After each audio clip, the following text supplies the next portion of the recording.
My name is Carmel Waters, and now at the moment my husband and I are promoting this Rosary of the Unborn. You can see all the little babies.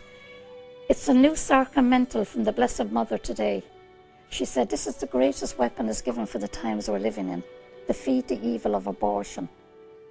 Because the devil is so annoyed every time there's a baby in the womb. It's the next generation. It's the next generation are being killed. And this is what people are doing. They don't realise it. And a lot of it's got to do with education.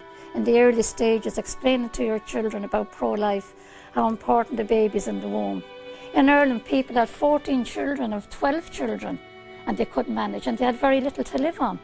Now women are telling me, oh, we're going on a holiday. I can't have this child. We're building on a new extension. We're doing great things. But there's nothing about the baby. The baby has no voice. My daughter married a Filipino doctor from America here, and she became pregnant after about 4 months. Great excitement, great joy in her family. And halfway during her pregnancy, she got very ill. So she was fed on a PICC line through her arm into the heart. And she was extremely sick.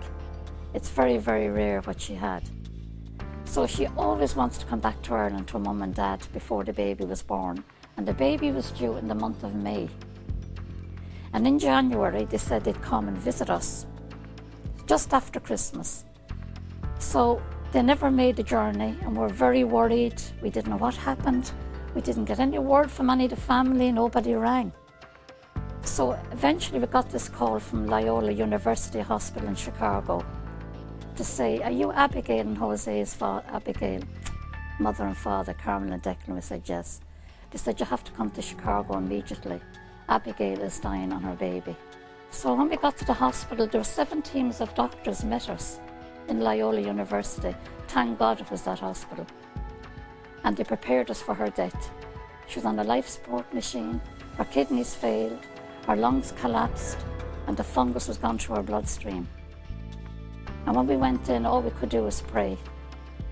And the first thing my husband asked the doctors, where can we pray? Because we have great belief in the Holy Rosary and the Blessed Virgin. It's the power of prayer that saved this baby. So they said, there's a church downstairs and we have a prayer group, and we went down, we prayed and prayed. And on the second night, she got worse. Now the baby was due in May and this was January. She was so tiny, you wouldn't even think she was pregnant because her body was failing. This was a sick body, a woman carrying a baby in a very sick body. This is why there should be no abortions in the world. There's no excuse. Every woman should stand up for life. The baby is a joy. The baby is never a problem. It's the people and the media tell us a problem. There's no problem. So she started coming off the life support gradually, but it didn't end there. It was from one extreme to the other. The fungus got into her gallbladder. They had to operate on her. When they operated, she went into labour. She was afraid she'd lose the baby. Let me go, save the baby. It was awful on her husband. It was a very dramatic time. Her health was failing up and down, and she couldn't walk. There were several things, problems with her. But I have to say, she started getting a little bump. We couldn't believe it.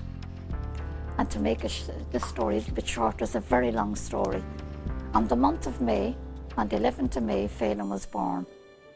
But it was a C-section and she had a massive seizure. And they'd only minutes to take the baby out. She didn't have any more children because they told her at Loyola University, and now she's living in Ireland. And she was at a wonderful hospital, I have to say. We can never thank them enough for what they did. But the doctor himself said, you know, he said, it's only prayer saved this baby. Now he's 10 years old, his name is Phelan, and he's so clever. He's going to university 1 day a week. He's after doing Japanese, anatomy, you name it. And he'll always say, but Nana, I'm a miracle. I was very sick in my mummy's womb. He'll always tell you that. And he's very pro-life for a 10-year-old. So all women stand up for the babies. The baby is never the problem, never. And it's a great joy.